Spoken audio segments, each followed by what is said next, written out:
आज छुट्टीको टाइममा सिमीबारी गर्न लागिरहेको छु। यहाँ पुरा झार पलाएर मेरो सिमीबारी पुरा झार पलाएछ। अनि केलो केलो झार केलो मेरो नातिनीले हेल्प गर्दैछ मलाई झार केलाउनु। झोलामा हाल ल सबै।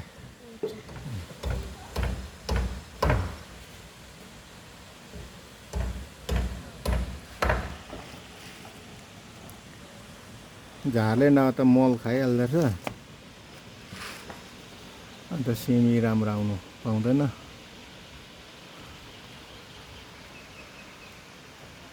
सबै छ अम्बकको बोट, पत्ता पाउलिरहेको छ।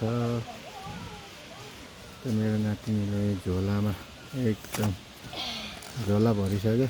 खोइ झोला भरेर देखाऊ नानी। ए झारहरू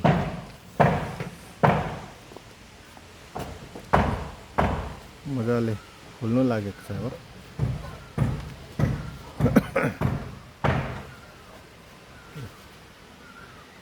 क्यारेटमा रोपेको मजाले टेरेसमा।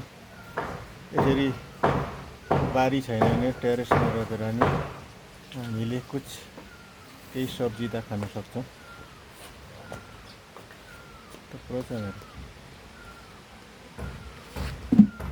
बोट पनि हेल्दी छ, दामी छ।